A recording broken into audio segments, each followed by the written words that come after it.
السلام عليكم ورحمة الله تعالى وبركاته. سوف نشرح اليوم طريقة عدم السماح لأي شخص بتنزيل فيديوهاتك المنشورة على تطبيق أبسولود بأسهل طريقة. لكن قبل ما نبدأ الشرح أرجو اشتراك في القناة ومشاركة مع الأصدقاء. لعدم السماح بتنزيل فيديوهاتك المنشورة على تطبيق أبسولود نقوم بالدخول إلى تطبيق خاص بنا،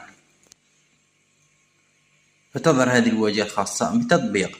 نقوم بالدخول إلى ملفنا الشخصي هنا في هذا المكان،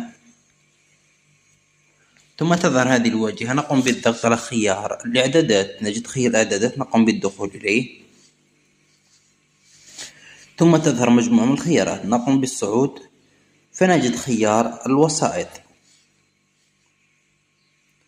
نقوم بالدخول إليه هكذا، ثم تظهر مجموعة من الخيارات. من بين هذه الخيارات هنا يظهر تمكين تنزيل فيديوهات من قبل الآخرين. أي شخص يمكن تنزيل فيديوهات. لإلغاء هذه الخاصية نقوم بإيقاف هذه الخاصية. هكذا لن يستطيع أي شخص تنزيل الفيديوهات الخاصة بك. أرجو أن يعجبك الفيديو. شكرا على المتابعة.